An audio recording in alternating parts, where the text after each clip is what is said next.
Tesla stock is down about 1.6% at the time of recording this video, and I will probably get a copyright strike for this, but Howard Lutnick, the Commerce Secretary for Donald Trump, like in the cabinet of Donald Trump, said to buy Tesla stock. And it's very hard to find this video, so I'm going to share it with you, and we'll see what happens. I mean, I think this is one of those clips where you just have to see this. I don't know how I feel about this. I don't know if this is good or bad, but it's unusual, to say the very least. It's only about 30 seconds long, so listen to this. To build the next generation technology.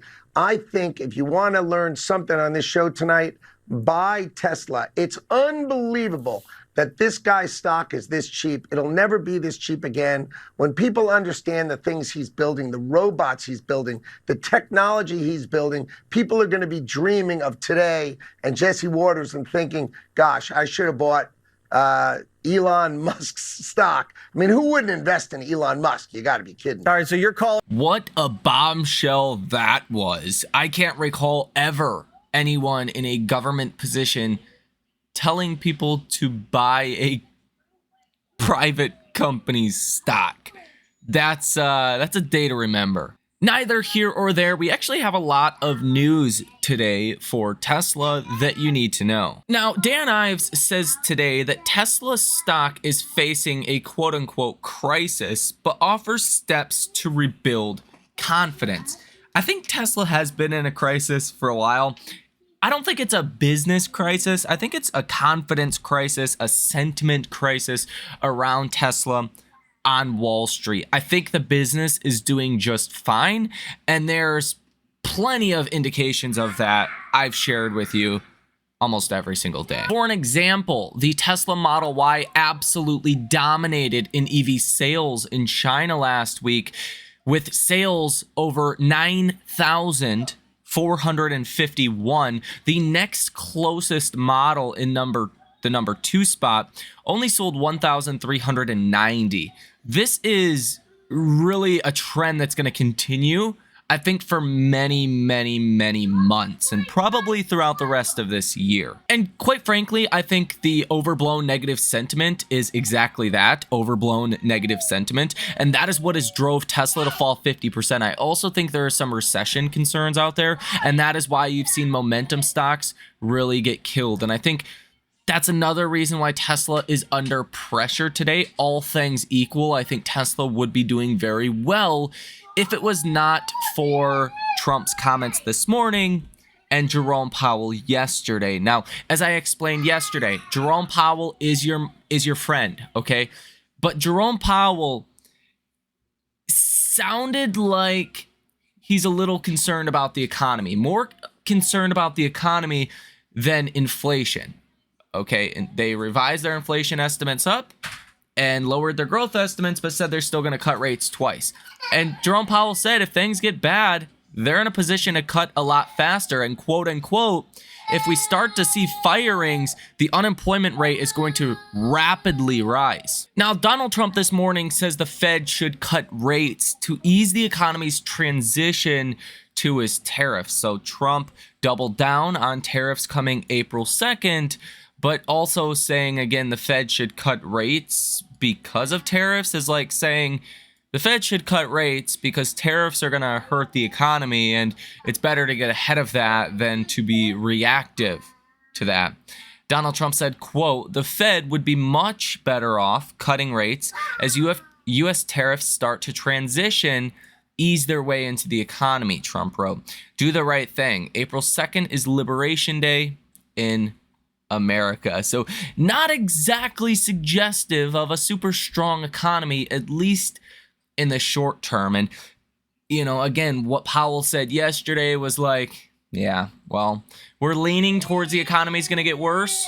We're prepared if that happens, but it's uncertain. So we actually have no idea what's going to happen. That's kind of translation to Powell yesterday, but he was leaning more towards we're not concerned about inflation. We're more concerned about the economy. And again, that's what kind of helped markets at the same time, because I mean, you don't want a Fed that's super worried about inflation that lets the economy go, into recession. It's also not a great thing if the Fed is showing indecisiveness around what's going to happen with the economy, using uncertain about 30 times during the press conference. It was definitely a different Powell than we had December 18th. And I do think that's making Wall Street a little bit nervous today. Continuing on, Dan Ives again says Tesla is facing a crisis. Wedbush analyst Dan Ives believes that the EV maker Tesla is facing a crisis and that the CEO Elon Musk needs to refocus on the company in order to turn things around. Tesla stock has dropped nearly 50% from its December high, and Ives says that Musk is the only one who can fix the situation. As a result, he outlined 2 steps that Musk must take soon to rebuild investor confidence and get the stock back on track. First, Ives says Musk needs to clearly explain how he will balance his role as head of the White House Department of Government Efficiency Doge task force while leading Tesla. Many investors worry that Musk is spending too much time on Doge and not enough on Tesla. Ives expects Musk to address this issue before or during Tesla's first quarter earnings in May, since he believes that a public commitment to Tesla would ease investor concerns. Second, Tesla must provide a clear path for its affordable electric cars, which are expected to launch in 2025. Investors also want more details on Tesla's upcoming full self-driving robotaxi rollout in Austin, Texas, as autonomous technology is a big part of Tesla's future growth. On top of all of this, Tesla is dealing with other challenges such as inventory issues and a recall of 46,000 Cybertrucks due to panels flying off. Nevertheless, Ives still has a positive outlook on Tesla with a $550 price target, but he warns that Musk needs to act quickly. So Dan Ives is basically saying if Musk does not come out soon and reiterate his commitment to Tesla, he's going to lower his price target. That's essentially what he's saying here. Now, one of the big pieces of negative news today is this physical recall of 46,000 Cybertrucks due to a panel on the door that could come off. Now, this is one of the first physical recalls you've had for Tesla for a while. Again, whereas other automakers have a bunch of physical recalls, it's not a big deal. Tesla's going to fix them for free, and we're going to be off on our way. We're going to forget about this coming tomorrow. But that is something else that could put pressure on the stock today. Maybe also putting some pressure on Tesla stock today was Jim Cramer last night. He said this on Tesla: "It doesn't matter where you bought something. It matters where it's going. The stock's been cut in half. It's going to be a narrative around humanoids and about self-driving. So you're fine with that." Okay, I agree with that. Okay, there is this inverse Cramer effect where if Cramer says something positive about a stock, it tends to fall. I like Jim Cramer. I mean, I don't hate the guy or anything like that, but that is something that tends to happen from time to time. He says something positive about a stock and, well, it doesn't do well. The Palo Alto Police Department has added a Rivian R1S to their fleet, the first ever Rivian police car in the US. And if you did not know, 0.02% of the entire US population works at Tesla. That's about 70,000 people. When you buy a Tesla, you support these employees and their families. They receive stock as part of their compensation, build the #1 most American-made car, and are creating a better future for all. Ashok Alashwami, he is the head of Tesla's AI division. He shares this post and says FSD's had enough. It is a Chinese tester that tries to go full on into these barriers you can see here. And well, the car just turns around and basically reroutes to go a different way. So maybe not the reaction they were looking for. And you could see this was posted to Douyin, which is like the TikTok of China. And really it's just been going mainstream on Douyin in China. And I would imagine this is also going to help boost Tesla sales, but time will tell. And the stamping section steel columns at Tesla's new semi-truck factory are now going vertical in section G. Construction progress has been good, with the start of production on track for late 2025. Around 3,000 workers at Tesla's Giga Berlin plant have signed a union petition for longer breaks and more staff. Tesla asked around 7,500 of the plant's roughly 11,000 workers whether they were satisfied with their jobs. Approximately 80% of staff said they were, with 5% of respondents saying they were unhappy, and the rest were neutral. So 80% positivity rate. That's about as good as you will ever get in a workplace. And Tesla reportedly plans to soon introduce long-awaited battery innovations in the Cybertruck, which sharply will reduce manufacturing costs. Plans to introduce dry cathodes this year. And this will reportedly be saving Tesla up to $1 billion or more per year, which adds to bottom line profitability somewhere in the range of 28-ish cents per share, which times that by 50 times multiple, that's adding about $14 per share. Times that by 100 times multiple, that adds about $28 per share to the reasonable valuation for Tesla. So it is actually material for Tesla, fundamentally speaking. Assuming $1 billion cost savings would just go to the bottom line, which makes sense to me. Honda and Acura EV owners will gain access to over 20,000 Tesla Superchargers in June. And unfortunately, Tesla protesters are planning their biggest day of action, in quotes, yet aiming for 500 demonstrations at Tesla showrooms across the world on March 29th, organizers said during a mobilizing call on Wednesday. Imagine that. Imagine being angry at someone trying to better America. Like, how evil or unintelligent do you really have to be? It's sad, but this is one of those things that, like, is mankind just like doomed? Are we this stupid? Then again, like, people are followers, so they're just following a crowd because they don't even know what they believe in, right? I think there's a lot of that going on as well. People are just followers by nature. Here is some other news. Unfortunately, over 80 Teslas were purposely damaged last night at the company's largest service center in Canada. Damage included deep scratches and punctured tires. This is not a delivery center, so it is likely that all of the damaged cars were customer owned. In recent months, Tesla upgraded 69 Supercharger locations in Germany from V2 to the latest V4 technology. This affects a total of 640 charging points. This means that Tesla now has upgraded its entire German Supercharger network to 250 kilowatts. And here on the day today, we have a sharp drop in the amount of shorting activity today in Tesla. You are seeing 1.22 million shares today that are being covered, which is sizable. Again, considering the stock at the time of recording this video is down about 1%, is quite impressive. You have seen Tesla's short interest plummet in recent months. Really, as the stock hit all-time highs, it's been falling, which is what you would expect to see if firms were not super bearish on the stock, just really playing that price action. And that's what it seems like to me. The lower Tesla goes, the more these shorts are covering on short positions. That's a pretty good sign that they're not concerned about long-term structural foundational issues for Tesla.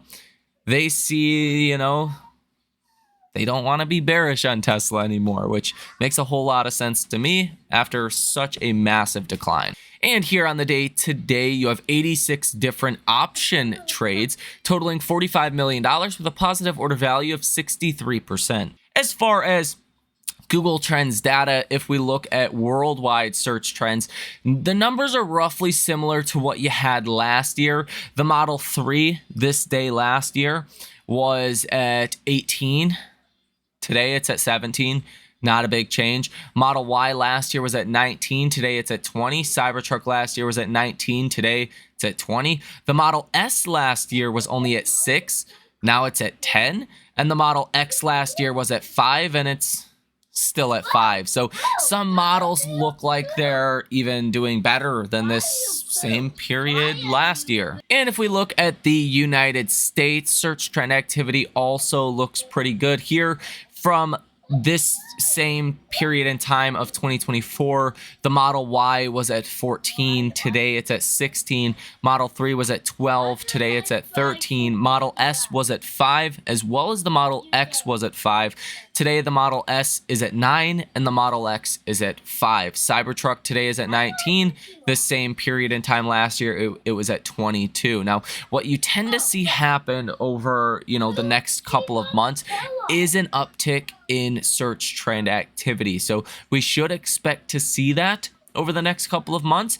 And you kind of start to peak out around May, early June. Levels start to subside a little bit. And then you get that ramp up again in October, November, December, which, is kind of the pattern for Tesla. Q1's usually weak. Q2's pretty good. Q3 is okay. And then Q4 is really good, right?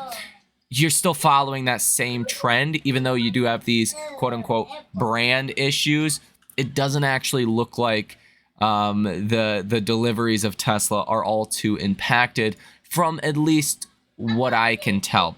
Now, if we look at CNN's Fear and Greed Index today, you're coming in at 22, essentially unchanged from yesterday. The S&P is in the red today. It was doing pretty good before Trump called on Powell to start lowering rates. Again, it just sounds bad for growth. We went through this in 2019. There was a growth scare in 2019. Trump was pressuring Powell to cut rates.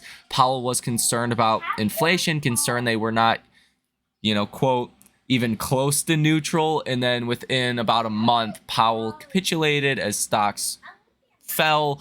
And then, well, you could see 2019, for that matter, was pretty damn good heading into COVID. You had a pretty aggressive rally after Powell finally capitulated, and then the markets basically went straight up into COVID.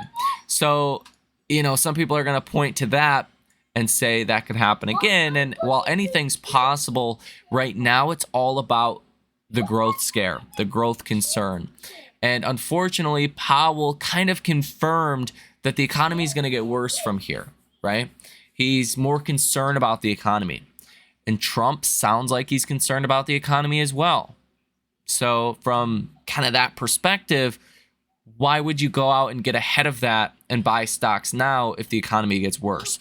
That's kind of the dilemma here, and that's what is kind of negatively impacting markets today. Nonetheless, Tesla continues to run about 3,000 different ads on Google. And if we look at total global inventory numbers, inventory looks fine. The Model Y is at 2,700. The Model 3 is at 3,200. Numbers have been falling, which is actually a good thing. The Model X is at 2,200. Model S at 1,200. The Cybertruck, though, has recently jumped up to about 2,700. So all inventory numbers have been really declining for a while besides the Cybertruck. So that looks good from, an inventory kind of perspective. Now, tactically in Tesla stock, we're kind of in a weird place. You want to get back above this trend line here, which is roughly at that 250 level. We did get a lot of resistance there. If we could get back above 250, it sets you up for a test of your 20-day moving average around 266. Tesla on the RSI is at 33. So you're still, really close to being oversold, and you were oversold for over a month. So this was the weakest bounce after being oversold you've ever seen in Tesla's history. Normally, once you're oversold, you see an aggressive bounce in Tesla. That has not happened yet. Now, it doesn't mean it won't happen. It just hasn't happened yet. Ultimately, you want to get close to that 200-day moving average again. You want to break that if you're a bull. If not, that's where you'd get more rejection, and that is currently at $283. Now, all it really takes right now is one good headline. Elon Musk could say on X at any time that he's gonna, focus more on Tesla, or that he is focused on Tesla, or something along those lines. And I think Tesla could have a 15+% positive day, right? You could get back to 280 pretty quickly. But as I said in the last video, this is not really the moment that I want to be going out, going in margin, spending every dollar I can to even buy Tesla. Although I think Tesla's the best kind of risk reward right now. I think Tesla makes the most sense out of any other stock. you know, if we do go into a recession, which is kind of what Powell and Trump are a little nervous about right now in the short term, Tesla would fall more, broader markets would fall more. That's just the bottom line. And while I want to have exposure to Tesla here, and I do have a lot of exposure to Tesla here, I haven't sold a single share. I'm buying slowly, right? I'm slowly averaging in. Like in the 230s, I'm going to take that opportunity to buy some Tesla. And I just bought 10 shares, I believe it was yesterday. And I've been buying 3 to 5 shares a week for the last couple of weeks. But if the stock falls further, I want more dry powder to put that to work. I don't want to go all in here and watch the stock fall another $50 down to the 180s and not have the means to buy more. Okay, because if we go into a recession, Tesla could be a $100 stock. Tesla could be an $80 stock. Like, that is not impossible if we did go into a recession. Now, I think that would be a generational, literally a once in a lifetime kind of buying opportunity. But, you know, who knows? It's possible. It could happen. It's also possible that we could not have a recession. Powell could cut rates at the right time, crisis averted, tariffs aren't as bad as expected, and Tesla goes to new all-time highs by the end of this year, right? $600, $700, $800 per share is not impossible if things go right, okay? So I think you want to have exposure for that as well. So it's kind of a fine line trying to balance the risk versus potential reward, and that's how I'm doing it. Slowly buying, keeping dry powder on the sidelines, and owning all of the, you know, Tesla shares that I owned months ago, right? Haven't sold anything. And I think that's kind of the best way to balance it right now, being overweight cash for what it's worth. So let me know what you guys think about this down below in the comment section. Ladies and gentlemen, have a fantastic rest of your day, and I will see you in the next one.